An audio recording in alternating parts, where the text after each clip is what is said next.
Hello students, कैसे हैं आप सभी। मैं सुनील उपाध्याय आप सभी का अपने चैनल पर स्वागत करता हूं। जैसा कि आप सबको पता है कि अगले महीने आपके एग्जाम आने वाले हैं, तो इसीलिए मैंने फंडामेंटल ऑफ नर्सिंग की सारे टॉपिक्स की जो इम्पोर्टेंट टॉपिक हैं उनकी क्लासेस स्टार्ट की है।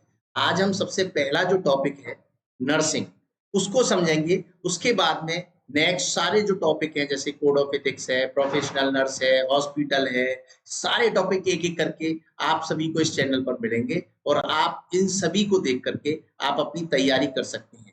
तो आज हम शुरुआत से फंडामेंटल ऑफ नर्सिंग के टॉपिक स्टार्ट कर रहे हैं और पहला टॉपिक बात करते हैं हम नर्सिंग की।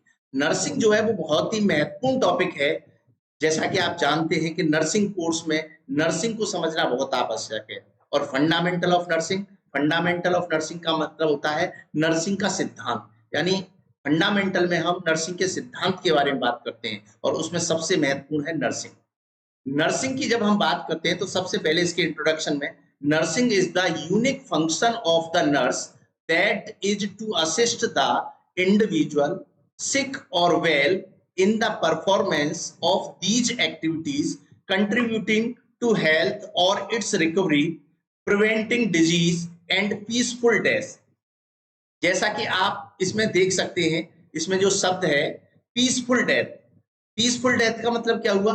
यानी नर्सिंग एक यूनिक फंक्शन, एक ऐसा फंक्शन है, बहुत ही विशिष्ट प्रकार का फंक्शन है जो कि नर्स के द्वारा जब किसी व्यक्ति को जो वो बीमार हो या ठीक हो लेकिन उसको रिकवरी के लिए, डिजीज की रोकथाम के लिए या फिर ऐसी कंडीशन जिसमें हम कुछ नहीं कर सकते हैं, उस लास्ट स्टेज में जब हम किसी मरीज की केयर कर रहे हैं तो उसको शांति प्रदान करने वाली, मृत्यु जो प्राप्त हो यानी उसको अंतिम क्षणों में दुख ना हो, कष्ट ना हो, उसको रिलीव करने वाली केयर देते हैं।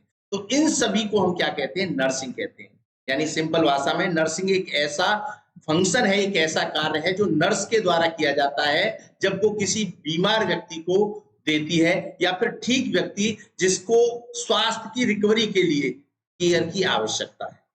अगर हम बात करते हैं मीनिंग ऑफ नर्सिंग की, तो नर्सिंग का मीनिंग क्या है? Nursing meaning, the term nursing is originated from the Latin word nutrix means nourish. यानी नर्सिंग जो शब्द है वो लैटिन भाषा का जो शब्द है न्यूट्रिक्स, कौन सा? न्यूट्रिक्स शब्द से लिया गया है। न्यूट्रिक्स का मीन्स होता है नरिश। नरिश का मतलब होता है नरिशमेंट, पोषण। तो नर्सिंग का मतलब होता है पोषण, यानी नर्स के द्वारा एक ऐसा अनुपम कार्य जिसके द्वारा मरीज को पोषित किया जाता है जिससे वो जल्दी से जल्दी ठीक हो सके। अब बात करते हैं हम डेफिनेशन ऑफ नर्सिंग की। यानी नर्सिंग की डेफिनेशन सिंपल भाषा में क्या हो सकती है?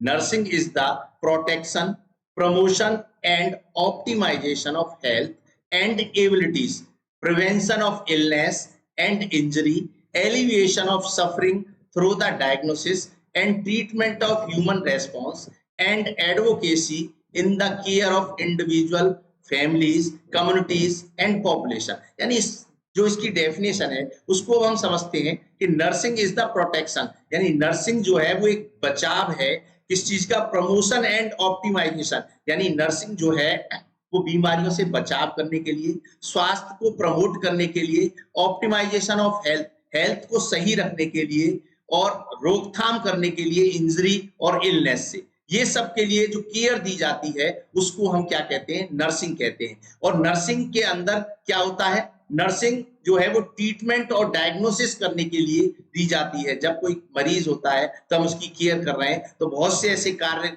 नर्सिंग के अंदर करने पड़ते हैं जिसमें हम सब अर्ली से अर्ली, जल्दी से जल्दी डायग्नोसिस करते हैं जिससे कि हम उस मरीज का ट्रीटमेंट कर सकें, जो कि क्यूरेटिव स्टेज में आता है, क्यूरेटिव केयर में आता है। वो नर्सिंग का एक पार्ट है जिसमें अर्ली डायग्नोसिस एंड ट्रीटमेंट, तो ये भी इसमें शामिल है। And advocacy in care of individual, family, communities and population. और नर्सिंग में ही एडवोकेसी यानी सलाह, किसको? व्यक्ति को, उसके परिवार वाले को, मरीज को, उसके परिवार वाले को, समुदाय को और पॉपुलेशन को, इन सभी को सलाह देना भी नर्सिंग में शामिल है। तो ये बात की थी हमने नर्सिंग की डेफिनेशन की। अब बात करते हैं हम कैरेक्टरिस्टिक्स ऑफ नर्सिंग।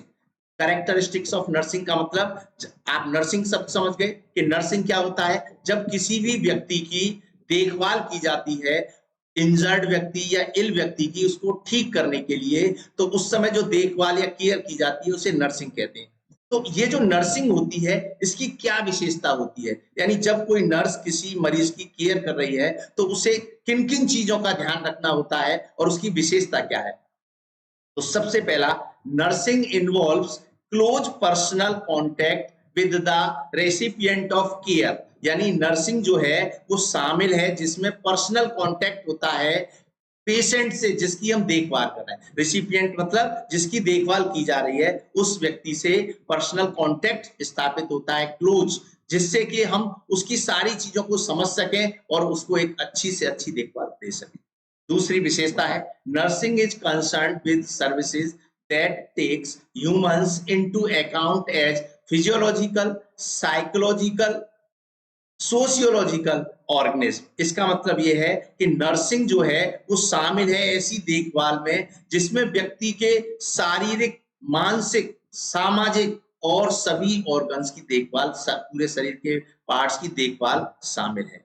इसके बाद में तीसरा पॉइंट जो है, nursing is committed to promoting individual, family, community and national health goals in its best manner possible, यानी जितना पॉसिबल हो उस मैनर में बढ़िया से बढ़िया जो केयर नर्सिंग की दी जाती है, तो वो किस लिए दी जाती है, जिससे कि व्यक्ति को जो उसका स्वास्थ्य है उसमें प्रमोशन हो सके, प्रमोट किया जा सके, उसके परिवार वालों के स्वास्थ्य को प्रमोट किया जा सके। और जब कोई व्यक्ति स्वस्थ रहता है तो उसका परिवार स्वस्थ रहता है, कम्युनिटी स्वस्थ रहती है और जाहिर सी बात है कि उसका देश भी स्वस्थ रहेगा, क्योंकि व्यक्ति से ही परिवार जुड़ा हुआ है, परिवार से समुदाय जुड़ा हुआ है और समुदाय से पूरा राष्ट्र जुड़ा हुआ है। तो ये नर्सिंग का सबसे मेन गोल होता है कि वो इस मैनर में देखभाल करे, जितना पॉसिबल हो उतना केयर करे मरीज की, जिससे वो जल्दी से जल्दी ठीक हो और उसको सलाह इस तरीके की दी जाए जिससे कि उनको बीमारियां न हो। क्योंकि अगर कोई व्यक्ति बीमार होता है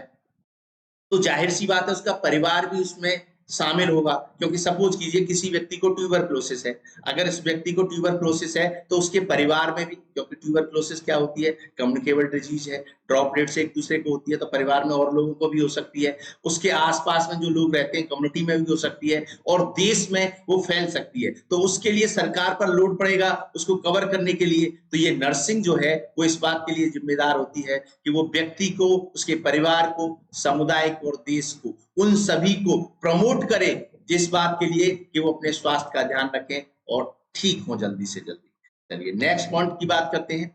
nursing is committed to involvement in ethical, legal and political issues in delivery of health care. जो नर्सिंग है वो इस बात में भी शामिल है कि जो देखभाल की जा रही है वो उसमें उसके लिए कोई लापरवाही, यानी लीगल, कानूनी तौर पर, व्यापक तौर पर, सामाजिक तौर पर, राजनीतिक तौर पर उन सभी की देखभाल की जाए। तो ये उसकी विशेषता होती है नर्सिंग की कि इन्हीं सभी नियमों को मानते हुए, जैसा कि हम आगे अगले टॉपिक में कोड ऑफ एथिक्स में पढ़ेंगे कि नर्सिंग के क्या क्या रूल्स रेगुलेशंस होते हैं जिनको फॉलो करना है। तो नर्सिंग जो है उसमें ये सारी चीजें शामिल होती हैं जो जब हम किसी मरीज को केयर करते हैं।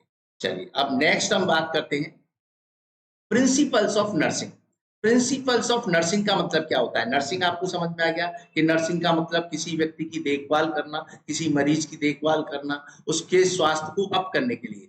अब जब आप जो देखभाल कर रहे हैं उसका प्रिंसिपल मतलब होता है सिद्धांत। तो उस नर्सिंग का क्या सिद्धांत होना चाहिए, किस तरीके से उसकी देखभाल की जानी चाहिए, उसमें क्या क्या चीजें शामिल है, उसमें हम समझेंगे प्रिंसिपल्स ऑफ नर्सिंग। तो सबसे पहले सेफ्टी, जो आपको सामने स्क्रीन पे दिखाई दे रहा है हेडिंग में, फर्स्ट हेडिंग सेफ्टी।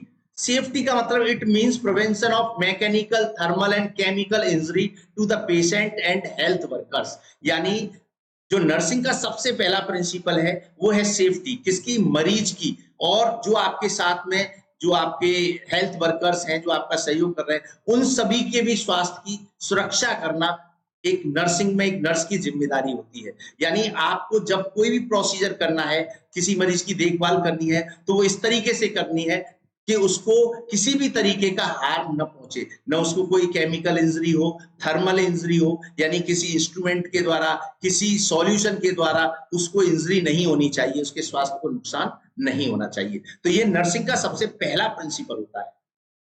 इसके बाद में हम बात करते हैं दूसरे प्रिंसिपल की, वो है कंफर्ट। कंफर्ट मतलब क्या होता है? आराम। Comfort gives satisfaction to the patient. किसी भी मरीज के लिए कंफर्ट सबसे महत्वपूर्ण होता है, क्योंकि अगर उसको कंफर्ट मिलेगा तो वो रेस्ट करेगा, और रेस्ट करेगा तो वो जल्दी से जल्दी ठीक होगा। यानी किसी भी व्यक्ति को स्वस्थ करने के लिए, उसके हेल्थ को अप करने के लिए कंफर्ट बहुत आवश्यक होता है। सपोज कीजिए मरीज बेड पर लेटा हुआ है और उसको आपने इस तरीके से लिटाया है कि उसको पेन हो रहा है लेटने में, जिस जगह उसको इंजरी हुई है वो आपने बेड साइड में रख रखी है, जिससे कि बेड पर उस पर प्रेशर पड़ रहा है और उसको पेन हो रहा है, तो क्या वो ठीक हो पाएगा? नहीं, उसको और ज्यादा पेन होगा और उसके स्वास्थ्य में और ज्यादा गिरावट होगी। तो नर्सिंग का ये जो प्रिंसिपल है, यानी कंफर्ट, मरीज को जितना ज्यादा आराम मिलेगा उतना जल्दी, तो ये नर्सिंग का दूसरा सिद्धांत है सबसे महत्वपूर्ण, कि मरीज को आरामदायक स्थिति होनी चाहिए जिससे कि उसके स्वास्थ्य में सुधार हो सके। तीसरी बात करते हैं हम प्रिंसिपल्स ऑफ नर्सिंग की, थेरेप्यूटिक इफेक्टिवनेस।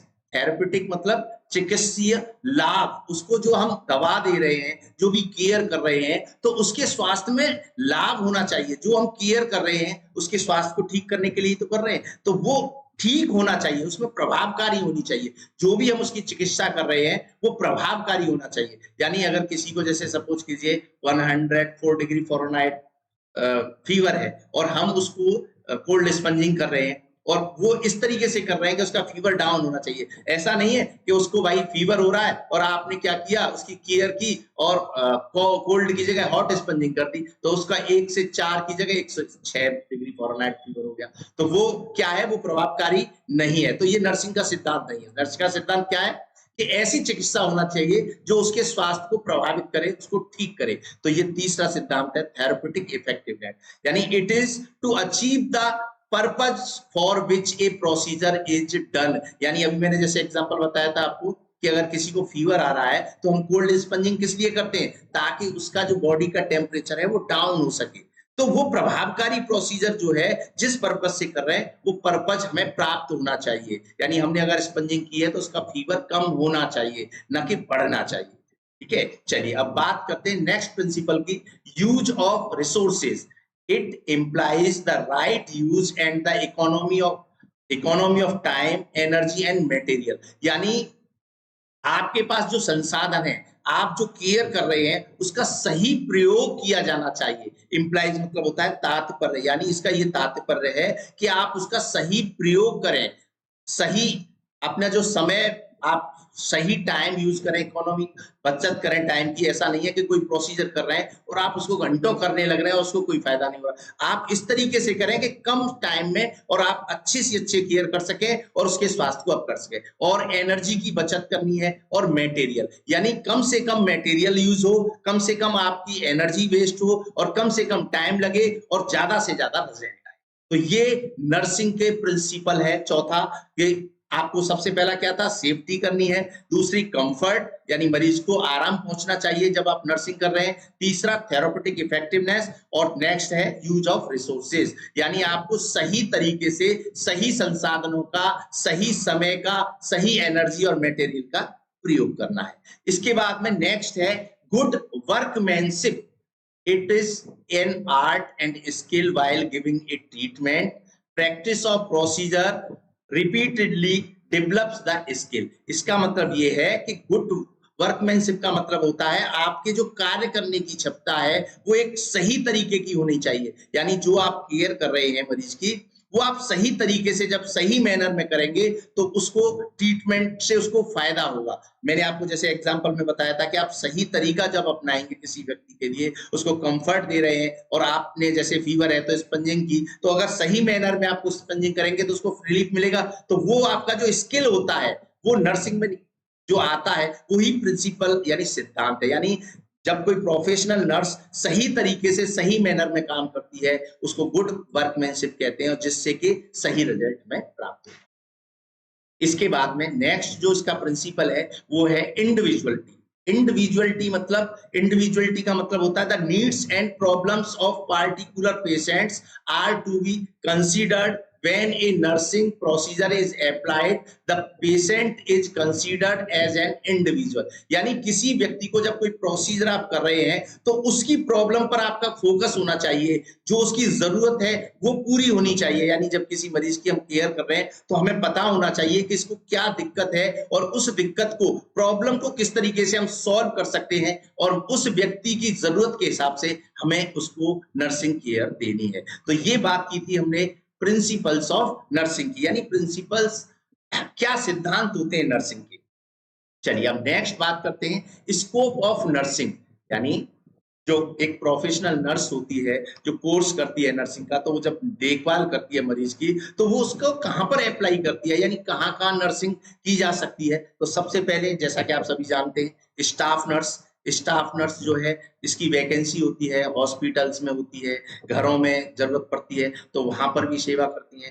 पीएससी, सीएससी, इन सभी जगहों पर स्टाफ नर्स की आवश्यकता होती है। तो जो नर्सिंग है वो अप्लाई हो सकती है स्टाफ नर्स के रूप में। तो ये सबसे पहला स्कोप है नर्सिंग का। दूसरा, ward sister of nursing supervisor. Nursing supervisor के रूप में जो वार्ड सिस्टर होती है, यानी जो हॉस्पिटल्स में वार्ड होते हैं वहां पर जो स्टाफ नर्स होती हैं उनके ऊपर एक वार्ड सिस्टर होती है। उसके अंडर में 6 to 8 जो पेशेंट्स होते हैं, उन पेशेंट्स पर जो स्टाफ नर्स 2 या 3 जो स्टाफ नर्स वार्ड में है, ड्यूटी जिनकी है, उनके ऊपर एक वार्ड सिस्टर होगी और वो वार्ड सिस्टर जो है उनको सुपरवाइज करेगी। तो वार्ड सिस्टर की जो ड्यूटी होती है उस वो भी एक नर्सिंग का स्कोप है। और जो स्टाफ नर्स जो होती हैं वो वार्ड सिस्टर के अंडर में काम करती हैं, उसके सुपरविजन में काम करती हैं। तो ये स्कोप ऑफ नर्सिंग है। और क्या है scope of nursing? Department of supervisor. Department supervisor का मतलब जैसे आई डिपार्टमेंट है, गायनो डिपार्टमेंट है, बर्निंग डिपार्टमेंट है, तो एक डिपार्टमेंट की एक हेड होती है, सुपरविजन करते हैं, वो भी एक नर्सिंग का स्कोप है। इसके बाद में deputy nursing superintendent. Deputy nursing superintendent की जो पोस्ट होती है वो नर्सिंग की पोस्ट होती है, उसके लिए भी स्कोप है नर्सिंग का।